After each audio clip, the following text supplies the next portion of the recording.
ਜੇ ਅੱਲਾਹ ਪਾਕ ने ਤੁਹਾਨੂੰ ਕਾਰ ਦਿੱਤੀ है ना, चंगी गड्डी ਤੁਹਾਡੇ ਕੋਲ है ਤੇ ਤੁਸੀਂ थोड़ा ਜਿਹਾ ख्याल करिया करो भी 46 ਦੇ ਟੈਂਪਰੇਚਰ है, बाहर रक्शे वाला मोटरसाइकिल वाला साइकिल वाला ਜਿਹੜੇ ਨੇ ना ਉਹਨਾਂ ਨੂੰ ਰਾਹ ਦੇ ਦਿਆ ਕਰੋ। ਤੁਹਾਡੀ ਕੋਈ ਸ਼ਾਨ ਤੇ ਫਰਕ ਨਹੀਂ ਪੈਣ ਲੱਗਾ। ਤੁਹਾਡੀ ਗੱਡੀ ਦੇ ਵਿੱਚ ਵੀ ਤੁਹਾਡਾ ਟੈਂਪਰੇਚਰ ਤੁਹਾਡੀ ਮਰਜ਼ੀ ਦੇ ਮੁਤਾਬਕ ਏਸੀ ਚਲਾ ਕੇ ਤੁਸੀਂ ਬੈਠੇ ਜੇ। ਤੁਸੀਂ 2 ਮਿੰਟ ਲੇਟ ਵੀ ਹੋ ਜਾ ਤੇ ਕੋਈ ਫਰਕ ਨਹੀਂ ਪੈ ਸਕਦਾ।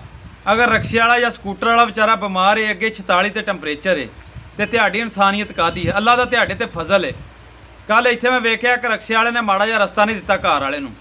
वो गरीब कला जना सी, कार दे विच 5-6 जने सन। उंज उन्हां एसी चलाया सी, ठंडी जगह ते बैठे सन, थले उतरिया कार अगे करके ते रक्शे वाले 2-4 चपेड़ा मार दित्तियां उन्होंने। मैं ना कादी इंसानियत रह गई है, डुब के मर जाण दा मकाम है। ते त्याड़ी कार त्याड़े प्यो दी नहीं भी ਤੁਹਾਡੇ ਕੋਲ सारी जिंदगी रहनी है। बुरा वक्त आउण लग्या पता नहीं लगना, तो जे ਉਹਦੇ ਕੋਲ ਕੋਈ नहीं ना तो रहनी ਤੁਹਾਡੇ ਕੋਲ भी कोई नहीं। जे ਤੁਹਾਡੇ 'ਚ ਇਨਸਾਨੀਅਤ ना आई तो अपने आप ਨੂੰ ਇਨਸਾਨ ਬਣਾਓ, ਇਨਸਾਨਾਂ 'ਚ शुमार करो। ਉਹ ਰਾਹ 'ਚ ਜਾਂਦੇ ਆ पैदल तो लोगों ਨੂੰ कुत्ते भी पै ਜਾਂਦੇ ਨੇ, पर इंसान ਜਿਹੜੇ ਨੇ ਉਹ ਪੈਂਦੇ नहीं। इंसान की इज्जत करते हैं। इंसान अशरफ अल मखलूकात है। जिन्हें भी दुनिया ते अल्लाह के नबी ने कहा भी एक जान भी बचाई ना तो उन्हें पूरी दुनिया बचा ली।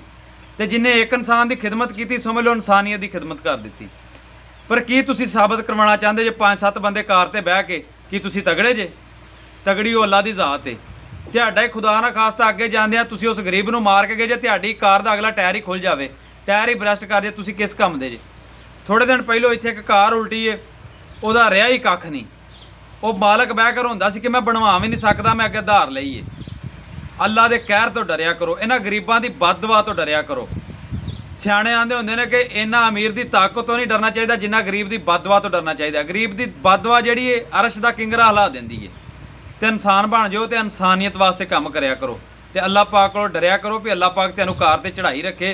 वो ना होवे कि कल नूं रक्शे वाला कार ते होवे ते तुसीं रक्शे ते होवो ते बाद च तुहाडे कोलों फिर इस तरह बदले लवे।